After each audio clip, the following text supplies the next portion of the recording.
So the giveaway will be live. It starts December 8th, ends February 9th. It's a 60-day giveaway. The giveaway is a twin turbo R8, 800 horsepower. It's 2017. It's dynamite red.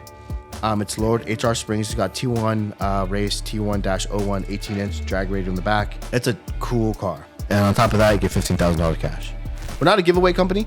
A lot of things with the giveaway companies, the objective is for them to push cheap product, right, to get the sales up. Back to relating this question to when I was telling you guys I want to take advantage of my following in the brand. I like my merch to be something you can rock on a Friday night, on a Saturday night. So guys, we're at Sheepey Race. Make sure you check out the full podcast on YouTube. Let's go. All right, guys, y'all make sure to check it out. Guys, put it in the comments who you guys want in the next podcast. Let's get it.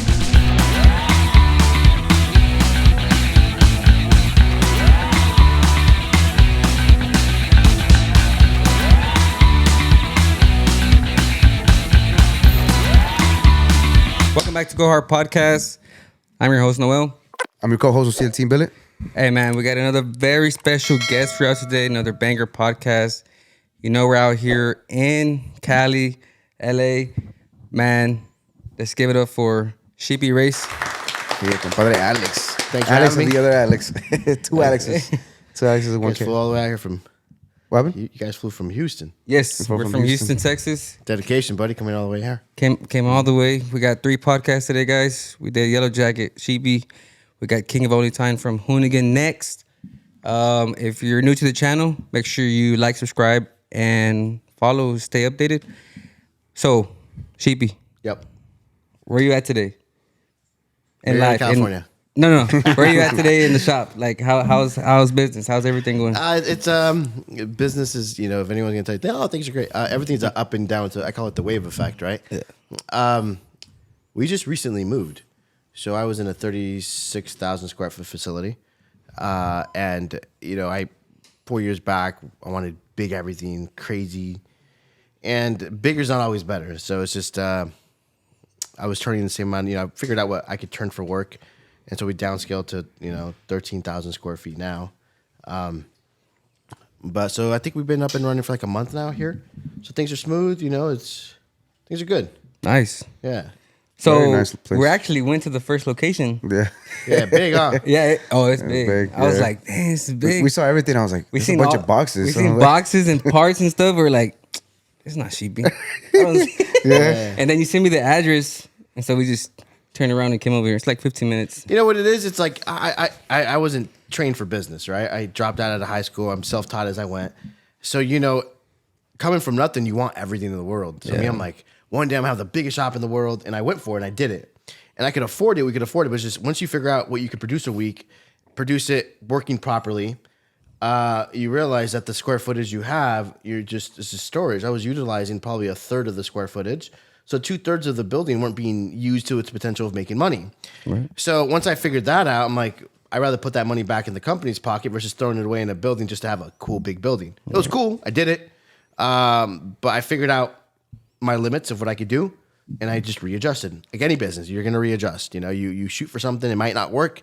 You back up and you readjust. You always have to readjust. You readjust for your business, readjust for the economy.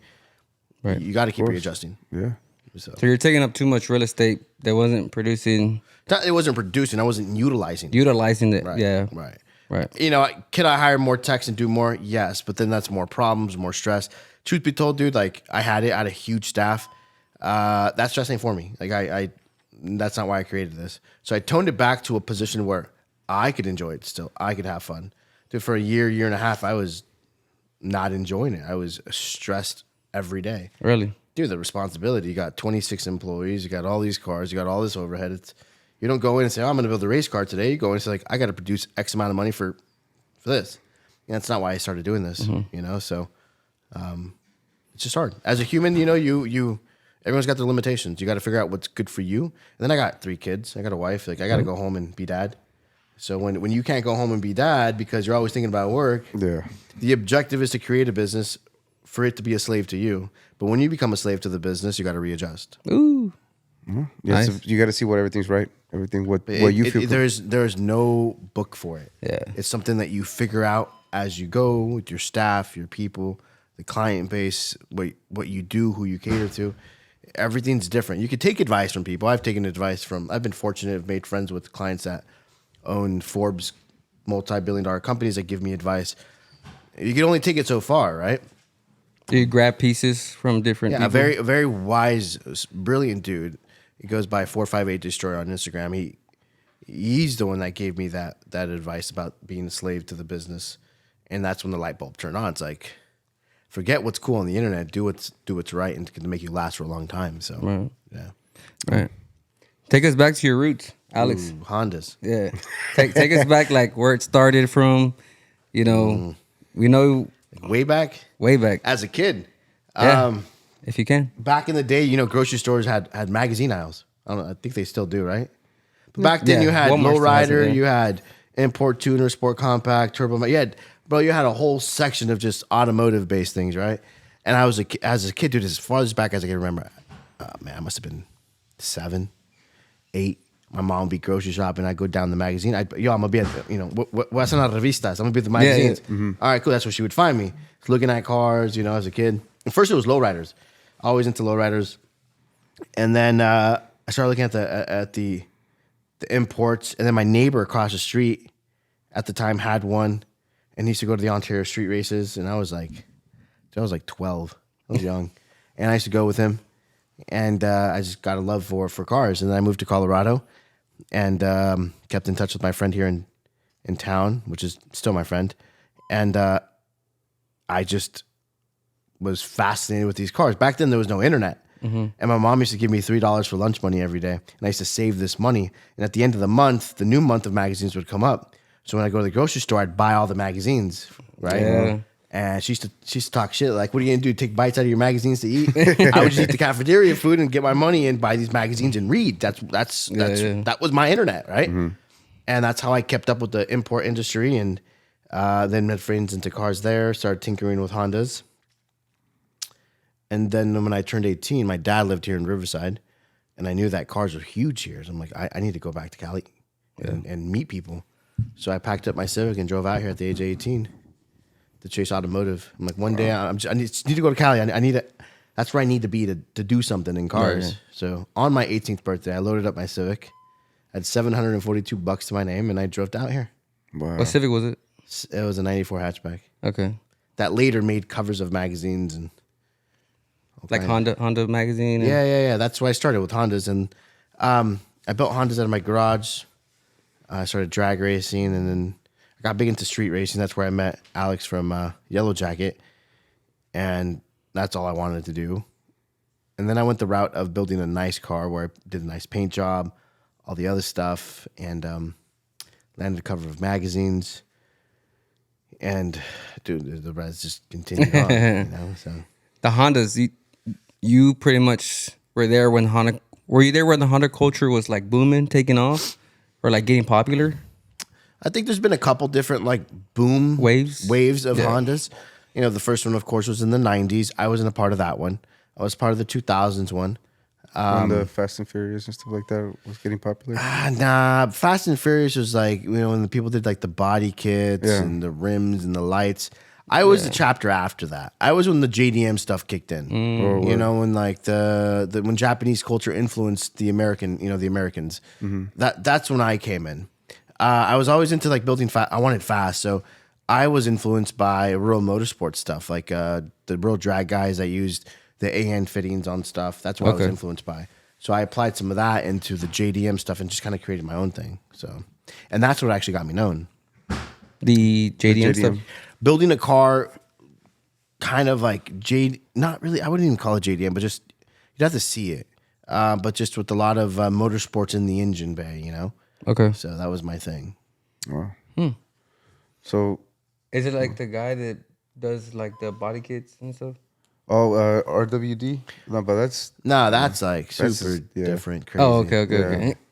That's just the guy that comes to here. You want to spend $100,000 and get another Porsche for another $100,000. But he was in the type of the era as well. I don't know his history. Okay. I know nothing about that guy. I just know that he's always dirty, has a cigarette in his mouth. And he has a Coca-Cola in his head. that dude's a savage, dude. Yeah, he is. Yeah. I know he's, a lot of people want his builds, but and then I I worked for a company for 8 years, and my friend was a good welder, and I wanted to, start my own little side gig, and we started making turbo manifolds out of my garage to make some extra bucks, and For the Hondas. yeah, and that blew up. So I made turbo kits for Hondas and Evos, and eventually it was my main source of income. Opened my little shop in 2014. 2016, bought a Lambo. And Hold on. So, do you have a Honda now? No. Hondas. Who needs them? No. My heart's still with Hondas, but Do you think the culture changed with Hondas? of Or like course. died down? But died down? No. Okay. Far from dying. Hondas, oof. Yeah. If they're always gonna keep going progressive, It's crazy. It's like, cause that's the next generation comes in. The kid that was 12 years old that was hanging out with his older friends is now at that age where then now he's building his Honda, right? So it just continues, and there's just different chapters, as I like to call it. Sometimes I go down a rabbit hole and look at what's going on in the Honda industry. Like right now, all-wheel drive is a huge thing, That just started when I left the Honda to go to this world. So I keep up, and it's crazy. They're doing some cool stuff. Very, very cool stuff. To the point that if I built a Honda, I knew it would be hard for me to be competitive because these guys have been doing it for years. So we have the knowledge to do it, but sometimes we're like, let's build a Honda and go out there. And I'm like, Have you ever seen that Honda? That was like a very viral TikTok. There's like a Honda, but the guy was just lifting it like he has no weight on it for performance wise. I don't know if you've seen that video. No. By any chance? No. It's just like it's all gutted down, but he just has the motor, and the guy just lifts it up like nothing. It's like a feather. To like move it. Yeah. That's crazy. But you're talking about mostly performance, right? You really weren't in charge of the, Yeah, he built turbo kits. sort of and the stuff. stands and stuff like that, and the wheels. Do you really not into that? Just pure No, performance. just performance. Yeah. You had any Hondas beat any Sheepies? You had any Hondas beat any Sheepey cars? What do you mean? Has there been a Honda that's beat like any Sheepey cars? Like a Lambo? Yeah, Lambo, Audi. Oh, I'm sure there has been. I mean, we've built so many of them. Yeah. We have a lot of them out there now. I think we have over, 250 on the road. Yeah. Dang Wow. Yeah, so it's hard to keep up with what people do with the cars. Now you're getting into like, second owners, third owners, so it's hard to keep up sometimes. Mm-hmm. So What's been like your biggest obstacle keeping up with like such a big company like this? biggest obstacle. The biggest obstacle is always going to be internal staffing and trying to figure out timelines. I think that's our biggest obstacle. It's like the bumps, you don't take into consideration for a mess up that happens, and then that mess up errors or timelines just turn into much longer. And that I find to be the biggest obstacle that I'm still trying to learn and become better at. It's hard. Being a operator of a business like this is difficult. That's the biggest obstacle, I would say. We've been fortunate enough with media and marketing and our content that it attracts the attention. So that's never been an obstacle for us, while some businesses do encounter those sorts of obstacles. Right. We've been very fortunate. That's never been one of our issues. I think more of the issue is just the managing end of it. When we blew up 4 or 5 years ago, it blew up so fast that I went to this crazy big building and I filled it up with cars. Now, it sounds cool, but when you can't manage it or properly execute, that becomes an obstacle that you must overcome, right? So have we gotten a lot better? Absolutely. Are we still trying to become better? Yes, we are. Are we the best? No. I don't think anyone, there's a couple guys or companies out there that are very good. My biggest problem, I'll tell you my biggest problem, is I got too big of a heart. Yeah. That's my biggest problem. Hey, man, I really want it for this day. Fuck it, I'll make it happen. Not thinking of the real situations of employment times or what they're working on and pushing things around. That's been my biggest issue, is saying yes. So now it's like, I can't. I'm sorry. And it's like, I kind of feel bad. I feel wrong. Like, man, I don't want to say that, but you have to. So that's another obstacle. It's learning, no, I can't. Yeah. Well, that also goes back into timeline, like you said. Yeah, dude, it's hard. Man, I really want to make this race, or I really want my family's coming. I get it, and I think I relate with them so much is because I'm a consumer as well. Right? Right. I purchase from people. The things that I'm into are not cars, but I'm that guy on the other end with somebody else. Yo, can I please have it on this date? Then I do what everybody else does. How much to get it on this date? They all say that because they all got it. Right? Yeah. But unfortunately, when they're all off, I can't. You know, it's not the money, it's the time. Yeah. You know, so, you know, me being a consumer, me understanding what they're feeling is what's put me in the position of I'm going to try to do it for you. Sometimes it works, and most of the times it doesn't. So now I'm just like, I can't. Or what I do is I just update you daily. I'm gonna do the best that I can every day with my staff and let you know where we end. Well, do you think it's gonna be done by Friday? I don't know, but I can tell you that I'm gonna do the best that I can every day and update you at the end of the day. That's all I can do. If I'm doing my best, then there's really no reason why I should feel anxiety or stressed out. If I'm doing the absolute best and I'm telling you and I'm showing you, there's really no reason for anybody to be disappointed. Right. If so, have they gotten more like bad encounters after that? Like, oh, you said it Friday, and has it bad encounters? No, of course, people are never always going to be happy. Right. Yeah. I mean, I hate to even use the word bad, but there's been hardships and lessons learned. Yeah, of course. Yeah. I really want to know something. Where did you come up with the name Sheepey? How did that start? $1 million question. I used to play Do you video get that games. a lot? Huh? Do you get that a lot? Oh, it's the most common question asked. Oh, Alonzo, you didn't even need to write something up for the website so people we could just send them a link so they read it. So when I was 15 and I was already into cars, I met some friends in school that I thought were cool, and I hung out with them, and they were into video games. They played this game called Counter-Strike on a PC. Word. And back then in the late 90s, early 2000s, I was hot. Yeah. And so Still is. I played it with them. Like, dude, this is cool. So I still started is. playing, and I got really good. And I'd go to LAN parties Friday nights. Me and my big ass computer dropped off at my friend's house, and we'd all hook up and play. And then LAN centers started popping up. Okay, so you go pay to use the computer and play. And I hung out at this LAN center, and I'd play with the kids that were good there. And I got good enough where they invited me to go do like 5 versus 5 and tournaments with them. And I played under the name Alex. And, that was my nerdy group of friends. So they didn't have girlfriends at 15, 16. I did. And my girlfriend at the time in Colorado, people have farms. So her family owned a farm, and they raised cattle and sheeps, and they go to stock shows. Okay. And at stock shows, she'd show her sheep and they'd buy her sheep. One weekend I left and I went with her and her family to a stock show. And when I came back, they're like, "Where were you?" I said, "Oh, I went to a stock show with Jen." For what? She shows sheep and she sells them. So they thought it was the funniest thing in the world. Like, your name for Counter-Strike is going to be the Sheep Raider. So I played Counter-Strike under the Sheep Raider. Then I went to the sheep, and then just sheep. And then when I joined forums were the big thing in the early 2000s when we didn't have social media. Right. Was Honda Tech. So when I joined Honda Tech, I used the name Sheep. Okay.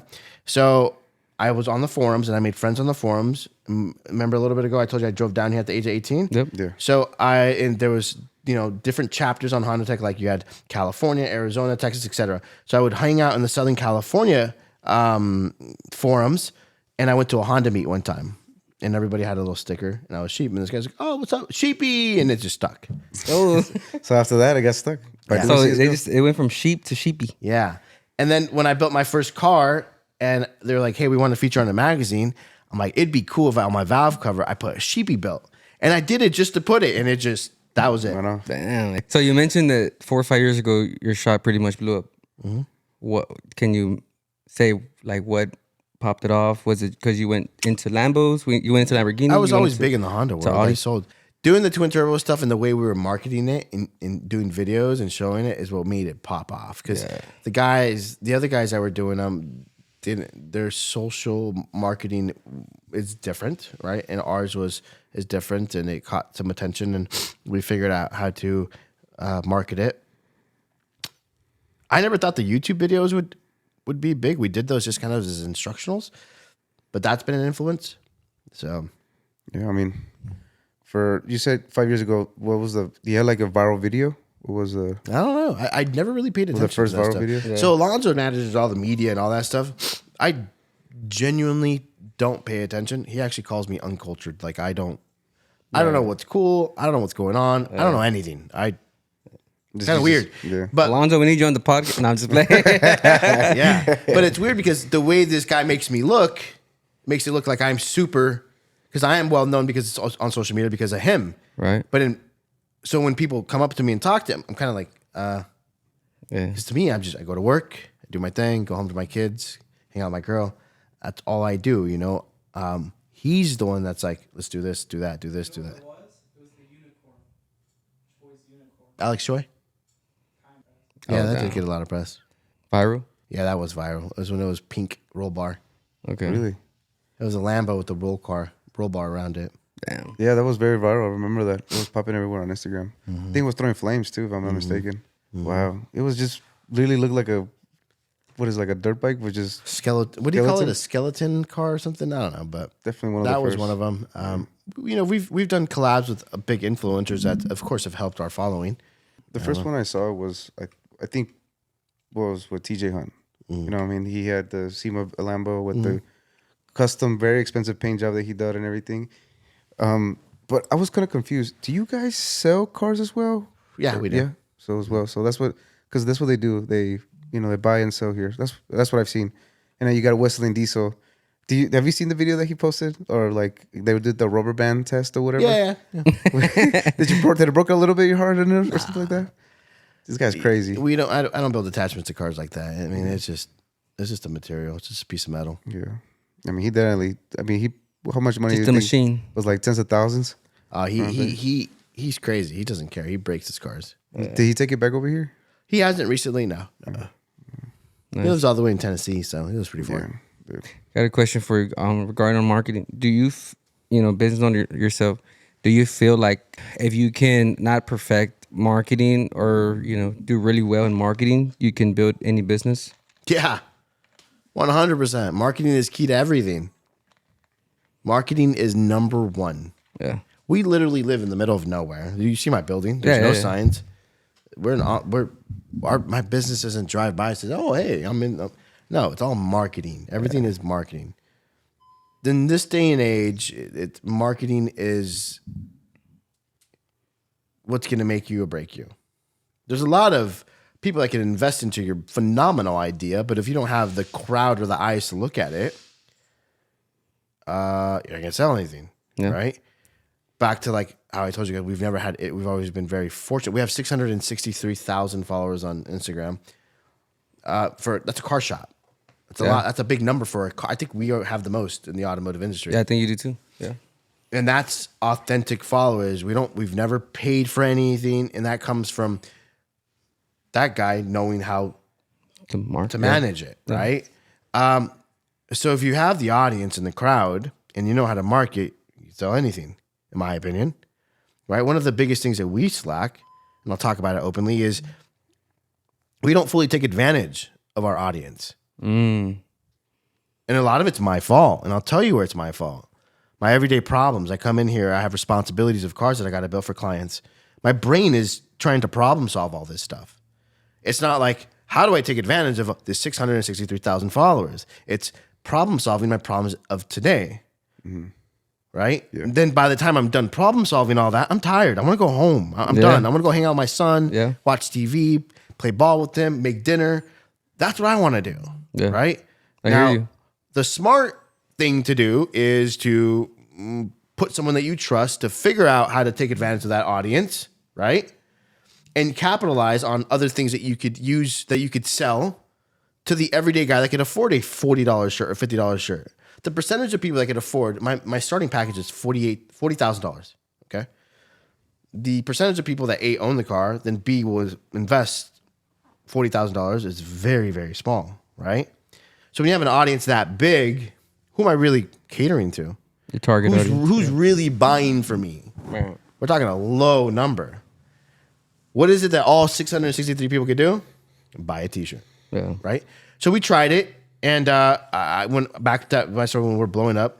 My problem is I got a big heart. I trust. Oh, you got a history of doing this? Cool, come with me. Let's do this. Oh, you can do this. Come with me. Let's do it. Here you go. Ride. I'm going to go do this. I did that. And it blew up, but I fucked up. I trusted the wrong people, right? Ran that shit into the ground. It's all good. It's not their fault. It's my fault. Yeah. It's not their fault.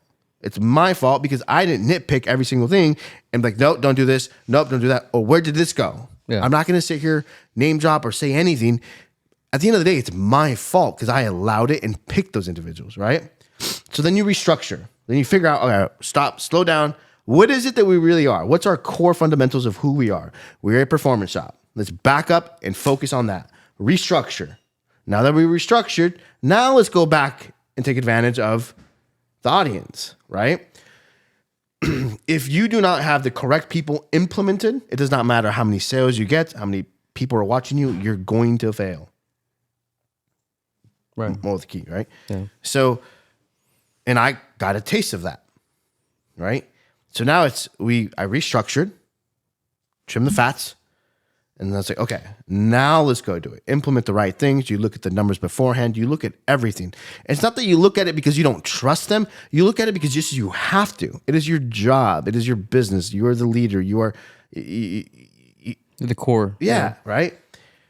Listen, I preach this all the time. I'm not the smartest guy in the box, the brightest crown in the book. My only difference is yo tengo huevos. I ain't scared of shit. I'll get up. I'm not scared to fall. Get right back up because I come from nothing. Yeah. I come from a poor Mexican family.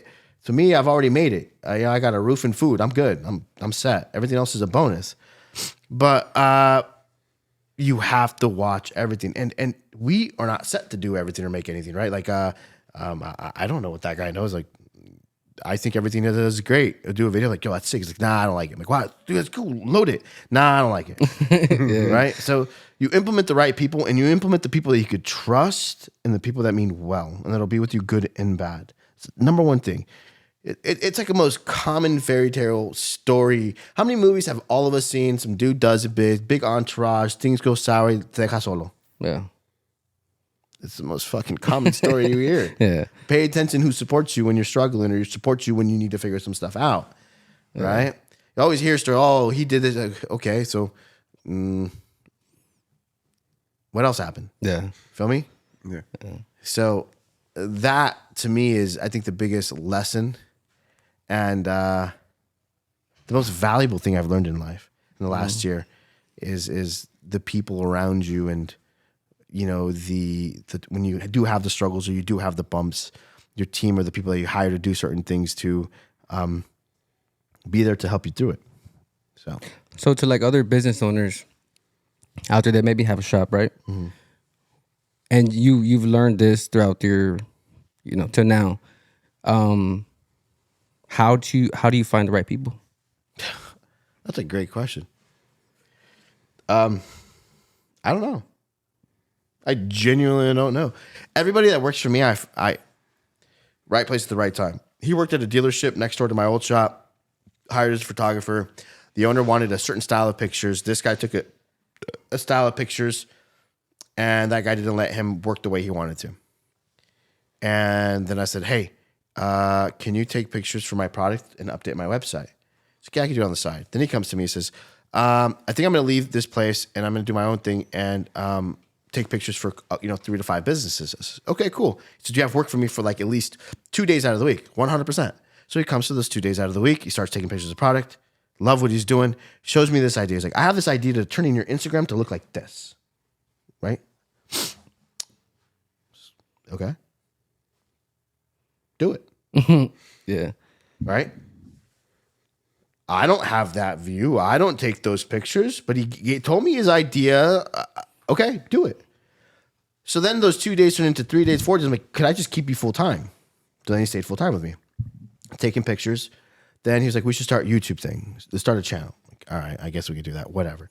Started that, right? Then he just kind of, it was just a natural progression of growth. Fast forward 5 years, Boom. Yeah. So then my fab guys, same thing. Nick worked for a race team that I tuned for a long time ago. How many techs you have now? I have 2 techs, 2 welders, 1 shipping guy, media, me, and then accounting. Okay. I've downscaled. Yeah. From 26, you said? To 8. To 8. Wow. There should be grade 8. It's like 2/3 of the. Yeah. It's you trim the fat. You trim the fat. And it's not because I don't have business or don't have work. I have lots of work. It's you just. Can I use one more tech right now? Yeah, I can. But you just because one guy could manage 50 people, I'm at my happy spot, man. Under 10 people, I'm cool. I'm happy. It's not on a level that is too easy for you, and it has a little bit of step up. How do you roll? Like, I feel like if somebody's like a busy person, they have to have a certain type of little bit of stress, but not so much that you can't handle yourself. I'm always stressed, but you don't want to. You want to be able to shut it off. Now, I have a 9-year-old, a 7-year-old, and a 4-year-old. Ooh. I can tell you right now, the one that got the shorter end of the stick the first couple of years is a 9-year-old. Okay? Like, that kid will end up being some fucking crazy scientist, something brilliant. He's just out there like crazy for 9 years old. 7-year-old, gotta find himself. The little one, cabron, that fool will bamboozle you and hustle you for anything you got. He will always make it on the street. Like my nanny says, if that kid ever ends up, he'll make it on the streets. That kid, drop that fool anywhere when he grows up, he'll figure it out. He's just a natural hustler. Yeah. Dangerous, because I see me and him times 10, like, right? But the thing is, you want to be able to go home and shut it off. If you can't shut it off, then what the fuck are you doing it for? Yeah. What just because you're able to buy your wife or something, a purse, or your kid a toy? No, bro, they want you. They want you. They want your presence. I do a lot of reading, a lot of studying about kid development. I'm huge into that. My wife's a school teacher, and we are all about development of how humans work, emotions, brains, Right. etc. Do you know what the number one thing kids want? Do you know what the biggest memory is? Do you remember when your dad or your mom bought you your first expensive pair of shoes? Probably not, right? No. No, Do you remember? Happy memories of them playing with you. Right? So it's like, if you can't do those things, then what are we doing? Yeah.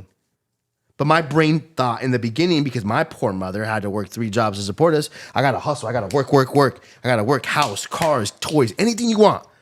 My boys had it, right? So, but I went overboard where now I'm so stuck in work that I'm not enjoying these fruits of the labor with my children. Right. So what the fuck am I doing? Yeah. Right?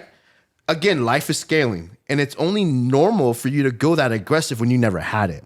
Yeah. It's only normal for you to want big when you've never been taught about business. It's only normal for you to want Lambos and the Rolls Royces when you've never sat in a nice car. But once you sit in them and drive them, oh, fuck this shit. I'd rather drive my Civic. Right? So it's normal to do those things because at the end of the day, we're humans. I think a lot of people forget that. And then today's world of social media and having to be the cool guy and always having to, that's the problem with social media. Everybody wants to be the man. Yeah. Everyone wants to be the Everybody wants to be the man. Everyone wants to get a Bugatti. And I'll tell you what, I don't want to be the man. I don't want the spotlight. I just want to provide for my kids and go home and be happy. That's all I want. I got a great company. We have talent here, right? And I use it to the benefit of my employees and my family, and that's it. So, scale, to answer your question, that's how I determine how much is too much. I've heard some shit. Oh, he downscaled because he's going out of business. No, motherfucker. I didn't. I did it so I could be happy for my family, not to impress you sitting on your phone. I genuinely don't care what people think or say. Right. You okay, I've heard it all. Yeah. And I chuckle. Okay, that's cool. Whatever. Yeah. What are you doing this weekend? Were you sitting at home talking shit about people? I'm going to go sit at a nice resort with my family and have a martini on the beach, but keep talking shit. Yeah. I genuinely don't care. I restructure business so it caters to my family, not to the public. Right. Talk about the latest giveaway that y'all giving away at Sheepey. Well, when will you be posting this video? Ooh, probably a couple weeks. Okay, so the giveaway will be live. So the giveaway will be live. It starts December 8th, ends February 9th. It's a 60-day giveaway. The giveaway is a twin turbo R8, 800 horsepower. It's a 2017. Beautiful car. Yeah. It's dynamite red. It's lowered HR springs. It's got T1 race, T1-01, 18-inch drag radial in the back. It's a cool car. and on top of that, you get $15,000 cash. We're not a giveaway company. A lot of things with the giveaway companies, the objective is for them to push cheap product, right, to get the sales up. Back to relating this question to when I was telling you guys I want to take advantage of my following in the brand. I like my merch to be something you could rock on a Friday night, on a Saturday night, So Nice. Almost like a designer. yeah, all our shit. Like when you see it drop, like this is some nice stuff. Like you'll wear it out in public. And that's what we've always been about with our merch. So we figured if we do keep that style still, where it's a double win. You buy some dope merch, especially now with the holidays, or you just buy some merch for you to rock when you're out, and you get to enter to win a car. And your odds are much higher. So Honestly, I think it's a win-win. Even if you don't win, you get a nice designer shirt. right. Or Where a jacket. other companies, it's like you entered to win, but the shirt's crap. Shrinks in like. Or there's no shirts, there's no merchandise. They say a giveaway, but it's just a raffle. If you think Right. about it. Yeah. There are some exotic places. I'm not gonna say anything, but To each their own. That's my thing. I want my shit to always be rocked and comfortable and looks good. Will there be more giveaways after this? Yes. Are we starting to enter the giveaway Yeah, market? we've done them before and they've worked well. They just weren't structured right. Right. So now that they're structured right and you have the right people implemented, the success rate, we have a following. The guys know what they're doing. Can it fail? Anything could fail. I mean, it doesn't even anything could fail. Yeah. But based off of our past history and what we know we could do we feel like it didn't do well? Yes, it's going to do well. And as long as things are implemented and structured properly, I feel that it'll do well. And we're going to have another one literally right after it. So, Hey, so when did you start working on the Lamborghinis and the Audis? So when I started Sheepey, it was making turbo kits for Hondas and Evos. Started making money. Fast forward 2016, 17. I saw an ad on Facebook called about it, and I was able to get qualified, and I bought one, a Huracan. Huracan. 610, just a standard white Okay. Huracan. Okay. It was my dream to own a Lambo, and I finally was able to afford one. And I drove it stock for a while, lowered it, and then we're like, let's twin turbo it. So we took it apart and figured out how to twin turbo it. Damn. was it In pain at the, in first? the in the house. No, I was at a shop. Oh, okay, Yeah, I okay, had a little okay. shop at this point, 1,500 square feet. And then I twin turboed it, and it just like I got a lot of attention everywhere. And then we moved to Marietta, more money out here.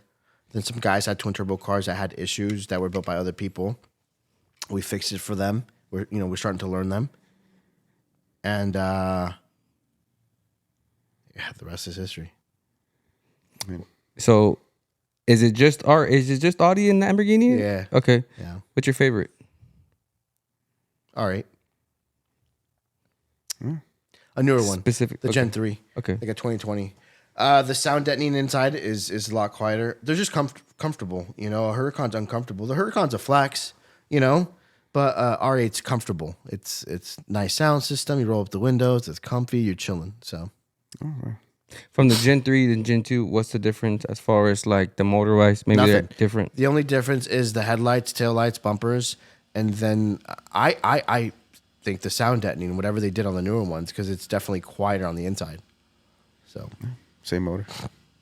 Same motor, same same everything. drivetrain, yeah, same everything. Wow. Don't even change anything. That's They the only didn't thing. change nothing at all. Yeah. Wow.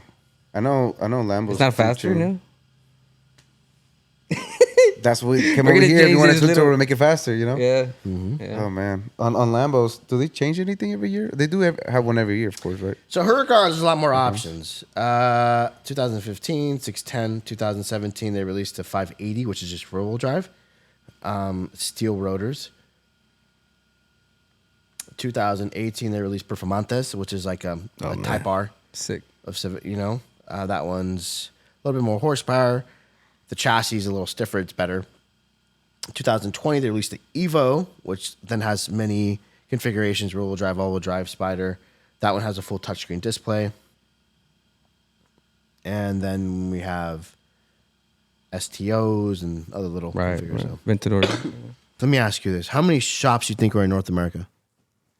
Performance shops. Dude, Probably like a handful of. Tons of shops. There's a lot of Yeah, shops. yeah. How many of them do great work? Tons of them. Sometimes I'm on Instagram like, damn, that dude gets down. Nobody knows who he is. I mean, are known, right? Branding is what makes you known, right? a lot of haters or a lot of people, haters, fuck it, I'll call them haters.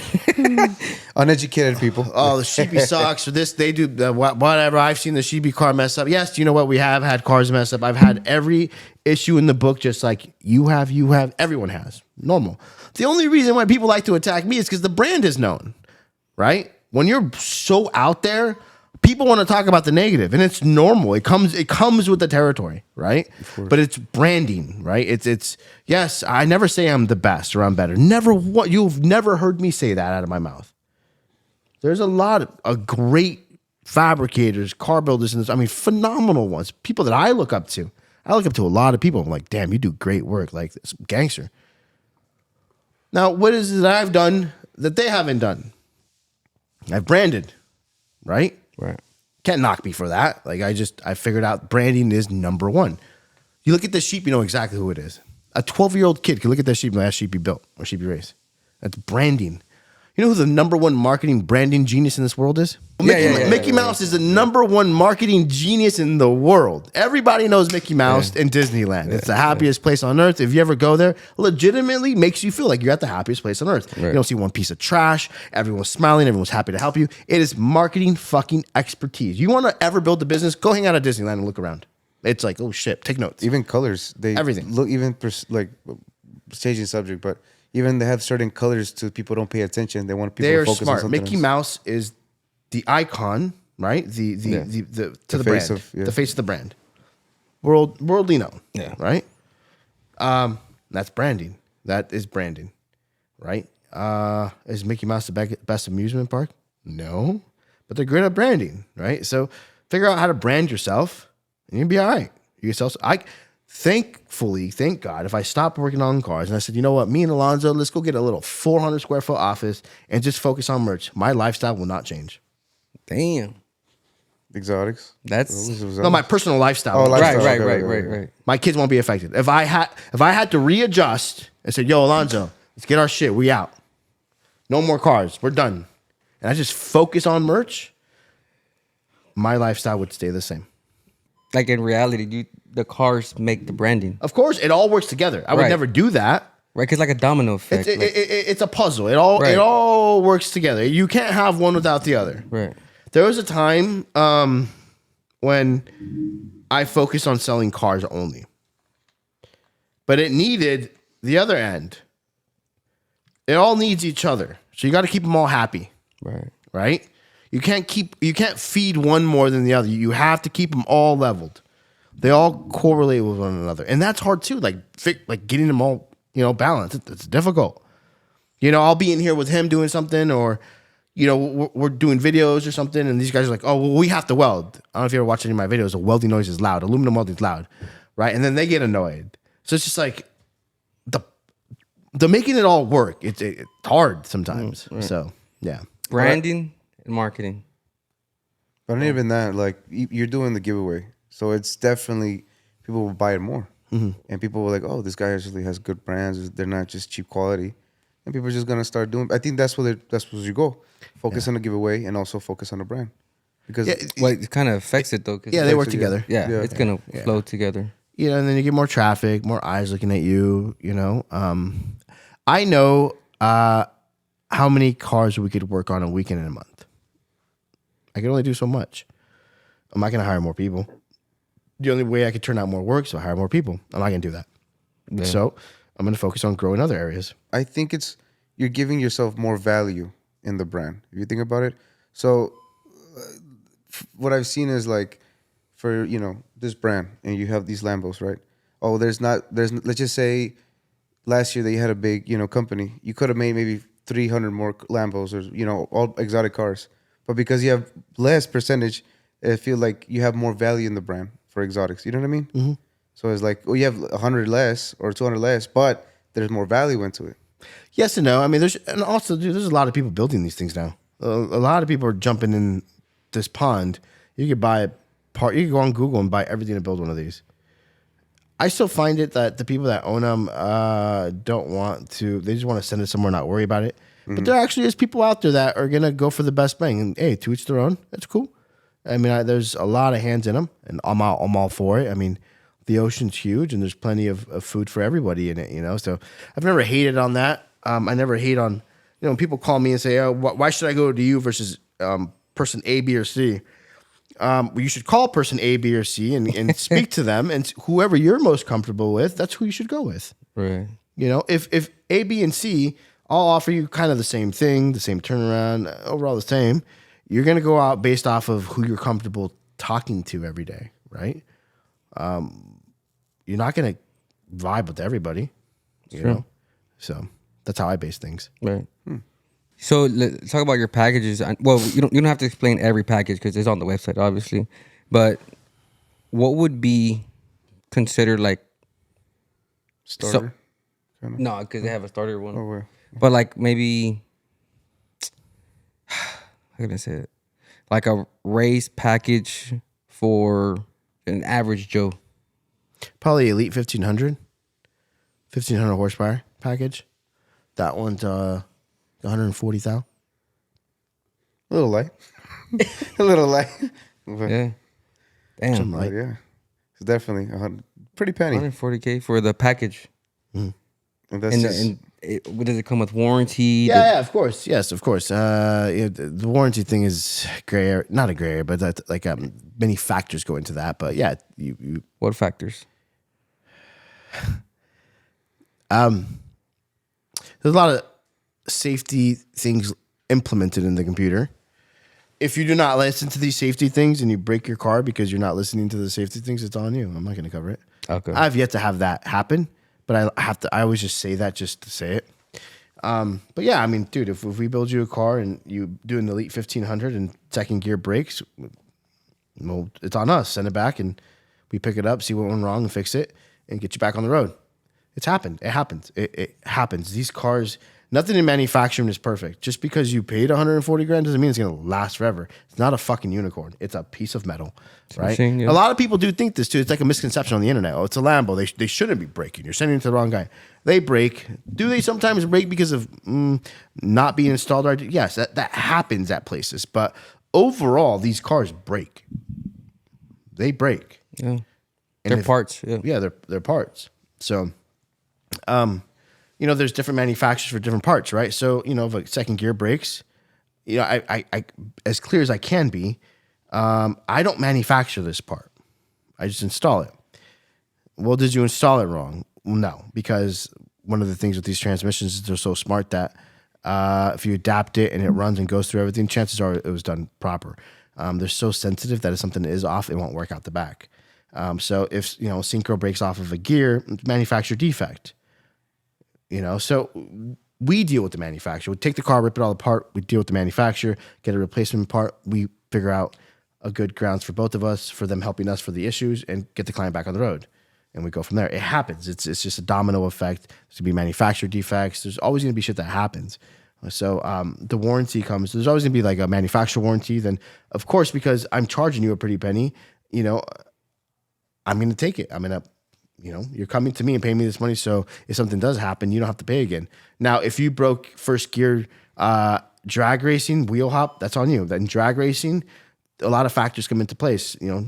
Track prep, all that stuff. So that thing was wheel hopping and you're staying in it and you break first gear, my guy, it's your fault. Yeah. So there's so many factors to it. So it's just, we could go on forever on that subject. Right, but right. overall, yeah, we do back the cars and support them. So So I do work with Lamborghini if, like for instance, warranties and stuff like that. no. Lamborghini doesn't warranty anything. Oh. Well, I'm talking, my warranty is things that I install. Okay. Right. No, because you said you work with the manufacturer. The manufacturer of the parts that I'm installing. Okay. Clutches, gear sets, Right. turbos, stuff like that. So like what would let's say stock trans for a Lamborghini hold? What does that usually hold? So it's not the trans. First, it starts the clutch. Okay. Like any car. The So the clutches. factory clutch, you don't want to push it over 900 horsepower, 950. There's people that do, and you can. If the clutch blows up, a lot of metal pieces, if it blows up at 7,000 RPM, it's going to spin out and go everywhere and put holes in the bell housing and the tranny, and then you got to buy a new transmission core. So the factory gears themselves could withstand over 1,500 horsepower. It's a gray area. We don't like to push them over 1,200, 1,300. But the clutch is replaced first. Then you get into the gear sets, depending on what kind of racing you're doing with the car. What about the engine? Engines will make our Elite 1500 utilizes the stock engine, so Really? Yeah. And it works good.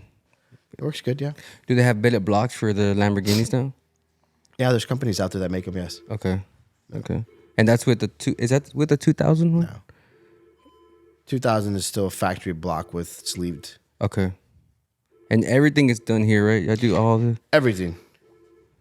So you were saying that the engine holds like So the factory engine, that's where we actually got known. Okay, because years ago, the couple companies that were messing with these cars, their programs were based off of gas. So if they built you a motor, you had the pump gas and then an MS-109 map. When I got my hands on one, I started tinkering with it and like let's figure out E85 because we all know E85 is much cooler fuel. We all know the benefits of E85. I would assume so, right? Right. No Yep. need to go down that road. So I made changed out the fuel system, put a flex fuel sensor, Motec, and this was a gray area. We were like, all right, well, we're making 900 horsepower, 1,000 horsepower in stock motor. Like this thing's about to break. I remember that day. Like this is crazy. But back then, it's like, oh, you have to build the motor to make that kind of power. Well, I didn't have the money to build it, so I kept going up, kept pushing it. Let's go to 1,100, 1,200. And I kept pushing it, and everyone's like, oh, he's going to blow him up. He's going to blow him up. He's going to blow him up. And this is where I find at all these little shops and everybody that got in is nobody did the hard work and nobody took the risk to figure out the limitations of them. I can tell you right now, the big shop, a couple shops that have been around for 10, 15 years, they know the limitations, but they're not going to go tell people. Like, that's their business. Yeah. Right? Years throughout, one of the big shops, I know the owner. He told me, he's like, we went X fast with the stock motor. Nobody ever knew that. They were gatekeeping. Of course, Yeah. not gatekeeping, but why would they go talk about what their accomplishments? Their They're in sauce, the yeah. point of selling packages. yeah. So I'm in a position where I'm like, well, I'm going to keep pushing the stock motor. It ain't breaking. I remember when we did 10, 12 pounds of boost, I'm like, oh shit, this is going to blow. Right? And then made 1,200 and 13, and I kept pushing them. Then my dyno at the time was a Mustang down, didn't really read well. So I started running dragging numbers. And the guys in the V10 were like, oh, there's no way he's running those numbers. He's going to break. And I kept pushing it. And years went on, and then the standalones became available to the public, and then other tuners started to get it in. And like, well, if he's making 1,400 horsepower and they're not breaking, then let's just keep turning it up. And here we are. Everybody else is now have 1,400 horsepower R8s on the road. Wow. But none of those fools did the risk of pushing it and figuring out if it'd break. I can tell you right now, the big shops have been around forever. They knew how strong these stock engines were, but they weren't going to go just tell the world. Spill the sauce. Yeah. Of course not. Yeah. So it's kind of a double-edged sword. While I made my business blow up, I'm over here just giving everyone information, putting it on YouTube. Oh, it's whatever. I don't. Yeah. At this point,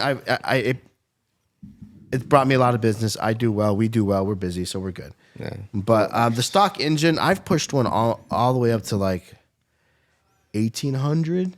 Wow. 1,800. That is crazy. 1,900. And then it got rod knock. And even at that, we didn't think it was rod knock because that bitch was still riding.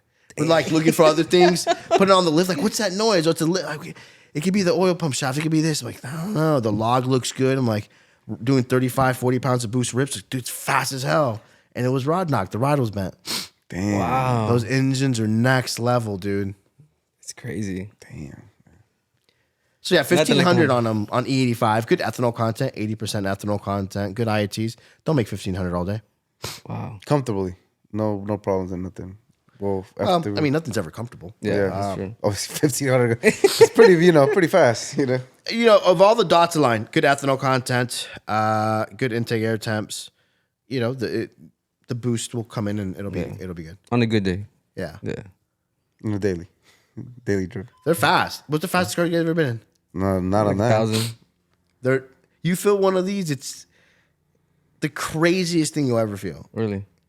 It's all-wheel drive. It hooks. Motec. Of course, everything's on motor. And a leg. Damn. I'll probably piss myself. A couple of They're times. It just. It's just Yeah. like a dart. Yeah. they're Nah, cool. yeah. They're cool. Yeah. Soon, maybe, maybe later down the road. I'll probably watch you. But you go fast. Is there any like other limitations you want to push the R8 or the Lamborghini? No, do you feel like you maxed it out? No, dude, that platform is far from maxing out. There's people that are, you got billet blocks, people converting them rear-wheel drive. I mean, sky's the limit. It's just Right. how much money you want to throw at it. That's true. So Cars like that are married to you. They're race cars. yeah. So you do have a race. You do have a full race package, right? Yep. It's the Elite 2000. It's still, you can still drive them on the street. They drive, that yellow car makes 2,400 horsepower back there, and I can get in it and drive to LA. It drives like a normal car. Damn. But the thing with those cars, that power level is things just break faster. Mm-hmm. The money to support them just becomes high. So I only want to have like a handful of those cars because they're always with you. You're always working on them. Really. Yeah. So like for you as obviously on a Sheepey, what's the package that comes in and out and you don't see so often coming back? Is it the 1500? Anything under 1,500. Okay. I haven't had a lot of problems. Yeah. Anything. That's like the money maker. Mm-hmm. Less stress, less. The moneymaker is the SR 1200, which is turbo kit, fuel system, Motec, a clutch, and send it, pump them out like McDonald's. Out the door. They live in it. Oh man, Nice. The thing is, you got companies like Underground, right? I didn't want to mention them all the time, but they're the ones that started this. Yeah. 2005, and they run a very, very prestige system. Their race cars are, you're paying a pretty penny, but those cars when they run, and they take a lot of work. And those cars, these guys got to figure it out. They know what they're doing. There's something for everybody. I'm happy pumping out 1,200 horsepower cars to the everyday guy. Right. Got to know your place in the world. I've had people say like, "Well, don't you want to be number one?" Who says I'm not number one in my own world, right? It's just there's somebody and something for somebody everywhere, right? because everybody's competing for one thing, and it's kind of Dude, they have a target on their back. I've talked to them about it. I'm like, that's got to be fucking tiring. Like everybody's shooting for you. It's I don't want that. Literally, everybody wants to. They're coming after those racing those Lambos. Like Texas 2K. Like, yeah, everybody you wants are to, racing. everybody You wants are to see racing. those guys You are- go down. Everyone wants to beat them because they've been the king for how many years? Yeah. With Lambo Assassin. Yeah, all that drama, right? Like, Yeah. is it entertaining? It's entertaining, but I personally don't like that kind of shit. I don't like that drama. I don't like that attention. I genuinely want no part of it. Right. I hate it. But people feed off of it. Automotive industry is like that. It's like, ugh, you can't talk shit on them. Those guys have been doing it for so long. They know what the fuck. Okay, your GTR beat the Lambo. That Lambo could literally drive back to North Carolina. Yeah. no issues. It's got AC and a heater and a butt warmer. Yeah, Yeah. yeah. Yes, the price tag a little different. Yeah. Whatever. This is one of those conversations that go on forever. It's controversial, right? It doesn't matter. I don't even know why I shouldn't have even gone down this road because I don't want people to open a can of worms. Moral of the story is you got to give respect where it's due. Everybody does their thing. That's it. I like what I do. I'm comfortable. Yeah. So before we did the podcast, I was talking to Dan Rue FaceTime on FaceTime, and he's like, "Man, that guy's probably gonna beat it when he beat me in my GTR." When did you race him? Texas. You put the spanking on him, or it was okay? A little life flex. I like Dan, so I'm No, he said good things about you. Dan's good people, man. Yeah. Dan's got a good heart. Dan. Yeah, for sure. Dan's not a hater, dude. Yeah. And it's funny because I know he's not a hater, but people are a hater on him. They're just envious. All this shit is people envying. Yeah. The guy's got attention. He's charismatic. He's good with people. Of course, your people are gonna hate on him. Dude's cool. Like, Yeah. he's a good vibe to be around. He's funny, dude. He's down to earth, cool dude. Like, when he did the podcast with you guys and he said something like, "Oh, you need to go race Dan Rue." I'm not gonna go. Why? He's my friend. I'm not. I Yeah. don't care for that. Let him do his thing. Yeah. You're saying he wanted to race F1 cars and McLarens. And Dan's stuff crazy. It's But I get it. It's a show, yeah, but Yeah. no, I don't ever talk about stuff like that. I don't. Yeah. I genuinely don't like controversial stuff. Yeah. At one point, I speak my mind a lot. Now, Oh, we heard it earlier. Yeah. I feel like you did a good job. so it's like I speak, but you gotta limit it, and be diplomatic. You got to be cool with everybody and be professional as best as you can. Right. One day, my kids are gonna watch this when they're adults, and the last thing I want them to see is their dad act like an idiot on a podcast. Yeah. So let me ask you this, Alex. What's next for Sheepey? Grow the brand. Okay. I want to land in retail stores. Ooh. Cali, maybe one. What would be like? I want to be in retail stores. Like, okay. Got you. Yeah. Yeah. like what Hoonigan's doing, Yeah. like to that level.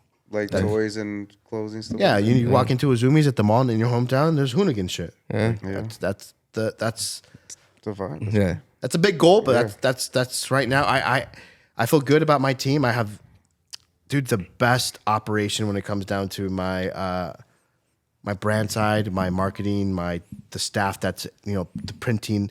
I've never felt so good about the staff I have right now. I mean, Nice. honestly, it's very possible. There's a lot of YouTubers that have been doing collabs with Zoomies. I was just throwing that as an example. I just want to grow the brand. I mean, Yeah. Do you really need to get into a retail? I mean, I just want to grow it tremendously. Where like everywhere you look, you see something.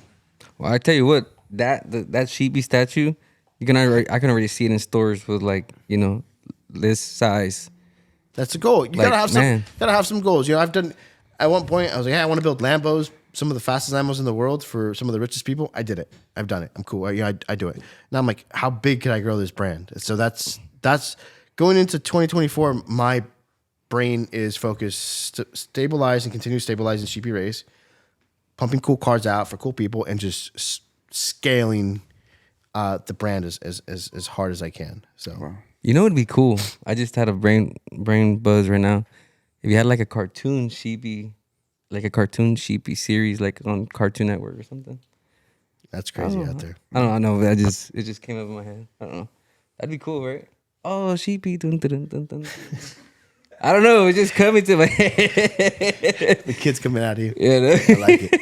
It's like, hey Jay, you think you want to cut that part? Nah, leave it. I don't care. I don't care. Yeah, we'll see where it goes, right? And then also, personal life is focused on family, raise my kids. Yeah. Of course. So I'm really like on the kid thing right now. So Oh yeah. Yeah. See. that's funny. Hey, just looking at this, it's like there could be a great designer shirt. Why not? Right? It's there. It's a designer. Yeah, it's a and designer, that's and it's that logo right there. Yeah. So that's I'll buy that if you see it in the store. Like, wow, that's where we're going after, and that's our target. It's like dope ass shirts and button ups and jackets. Like, oh, some of the jackets we have coming out are like super expensive. Hold on, is it big boy size or? Because I mean, What's the biggest size you made? okay, yeah. Got you. Yeah, he got it. I'm a 2X. No trip. Because designer clothes are like stick to XL. I'm like, Yeah, XL and large are the most common sizes, right? Yeah. So the shop. Can you talk about your shop? Do y'all have a shop car here? Like that's your like fastest shop car? Nah, we've had one for a while. What about the owner's car? I'm the owner of Sheepey. Yeah. Nah, I understand. He's like, I'm just. Nah, I think he sometimes he says like we should get a shop. No, because I have so many customer cars that go crazy. That's just Yeah. If I did have, I should have one. I should, maybe next year. Yeah, but Right No. I just got customers with a lot of fast cars. Yeah. So are you a car collector as well? No. Kind of like I seen like Rolex people like, oh, I have so many. I sell Rolexes. I'm but I into don't need one. watches. I'm into those Rolexes. Nice. But nah, dude, It makes sense. I've owned every car I've wanted. So it's Shop car would be awesome though. Honestly. yeah, that's something I should do. But like I said, right now, I'm just focusing on the business and scaling other areas, right? Versus dumping money into a car. Right. Is it really going to improve my sales? Maybe a little bit, but nothing to the point that's like it's something you really, really, really need. Like I said, my focus is to grow another part of the business right now. So Giveaways will help you extremely for sure. The giveaways Oh yeah, extremely for sure. that's gonna pop crazy. Yeah. Yeah. We're excited for that, but we'll see where it goes. One last question: do you feel like you said you were pretty much pushing the limits on the Lamborghini platform, right? Do you feel like you were the first ones to do it? The stock engine? Yeah, the stock engine. No, like I told you, people have done it. They just don't talk about it. I Right, publicly right. talked about it. That's the only difference. But like in California, because I mean they probably pushed them in Texas. You know what I mean? But No, I mean, no, the company that pushed them is actually out of North Carolina. Underground's in North Carolina.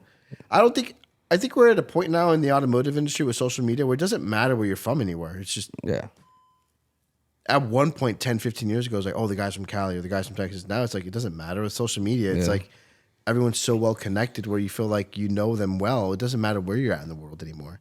right. That's at least my views. I do see sometimes people like, oh, the Cali guys can get it. I don't look at it that way no more. To me, it's just an automotive community. That's just the way I look at it. Yeah, Because we all see what we're doing on our phones. It's not like you show up to Cali and you show up to a car meet. It's like, oh, wow, these are the Cali guys. No, you see what they're doing online every day. So with that being said, I just feel like it's just one big community. So the only differences between states is like the gonna style say- of dressing, the way people talk, haircuts, haircuts, food. slangs. Yeah. Yeah, Our Spanish in SoCal is very different from everybody else's. really. Yeah. I definitely agree on that. We're super paisa out here. Yeah. Literally with Alex, like, what's up, fool? And all that. I mean, I get yeah, it. you when know? he said food, I was Yeah. like, what? I mean, it's just not normal, you know. Oh, Let's- you heard me say fool? Yeah, you said, hey, food. Oh, to him. Yeah. Yeah. See, so in my natural habitat, I'm super slang Spanish. I speak 90% Spanish, 10% English. So all my friends, I'm super slang. I'm that paisa you see at the nightclub on a Friday with the banda around him. That's that's what I do. Yeah. But That's awesome. my professional life, people would never expect that or Yeah. see it. Right. So. It's When I like- do show up, people trip like, wait, what? What are you doing here? I'm like, do not share, do not post. That's the rule. Rule number one: do not post or tag me when I come out. Nice. Rule number one. That's cool. So It's a different man. This is sophisticated. You know, I mean, a couple beers later, it's like, what's up, fool? you gotta keep your you gotta have your personal life, your at home life, and you keep your work life. And Right. I'm not ashamed of my personal life. I'm very proud to be Mexican in my culture, be super involved in my culture, but at the same time, my personal life's my personal life. You know what I'm saying? So you gotta keep it separate. You got sanity, bro, is number one. Yeah, Of course. So, advice to those maybe they want to open up a shop, those want to get their Lambos built, anything. the advice for business owners and shops Yep. is just one sentence. Let it stick in your head. Less is more. Less is more. Bigger isn't always better. Less is more. I think it's the number one thing that I stick by and I tell everybody. I want to do big in big shops. Less is more. But do you feel like you can say that now because you've grown so big? I got to them taste it all. starting- So if I could help you not go down these bad paths and make bad decisions, yeah. just remember less is more. So Thank you for tuning in to Go Hard Podcast. Make sure you check out Sheepey. I'm sure you're already following him. Sheepey on Instagram, Facebook, TikTok. Yeah. No TikTok. It's all right. we got TikTok. Sheepey Race on Instagram, Sheepey Race on TikTok, Sheepey Race on YouTube. That's it. Yeah. Check You out. see, we're there. Yeah. Check out Ociel_Team Billet on Instagram Instagram and TikTok. Check out Go Hard Podcast on YouTube, Instagram, TikTok, Facebook. Audio is on Spotify and iTunes for the full audio. Thank you so much, Alex, for letting us come to your nice shop. Thank you for having me. Check out your cars. It was an honor. Great. And, That was honestly. We got the LA tour going. We still got one more podcast coming up. There we Thank go. you so much. Peace. Thank you, Alex.